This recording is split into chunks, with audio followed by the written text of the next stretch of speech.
Девето оделенецот кој вчера беше прободен со нож во основното училиште 22 ноември во Скопје од поранешен ученик е стабилизиран, но и натаму е под постојан лекарски надзор. Од ургентниот центар велат дека во третманот се вклучени хирурзи од повеќе оддели и се прави се за да се подобри состојбата на детето. За малолетникот пак кој го изврши нападот, од обвинителството велат дека јавен обвинител од одделението за малолетници во Скопје постапува согласно Законот за правда за децата без да споделат повеќе информации. Од општината Газибаба, под чија надлежност се основните училишта, велат дека се во комуникација со конкретното училиште, а во најкраток рок најавуваат седница на која ќе бидат повикани да присуствуваат и Министерката за образование и сите директори од општинските училишта, со цел да се донесат заклучоци со кои во иднина ќе се превенираат вакви случаи. Ова е последен во низата случаи на врсничко насилство кои се случија изминатиот период. Министерката за образование денеска соопшти дека освен лиценцирање на училишните психолози, се размислува и за воведување казна за родителот чија дете е сторител на насилство во училиште преку измени во Законот за основно образование.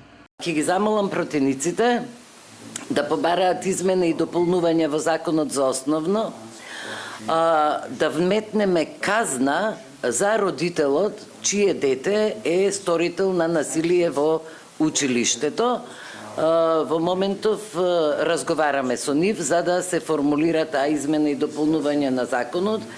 и потенцирам дека се додека има потреба и додека реалноста покажува ќе правиме измени и дополнување на законите на било кој член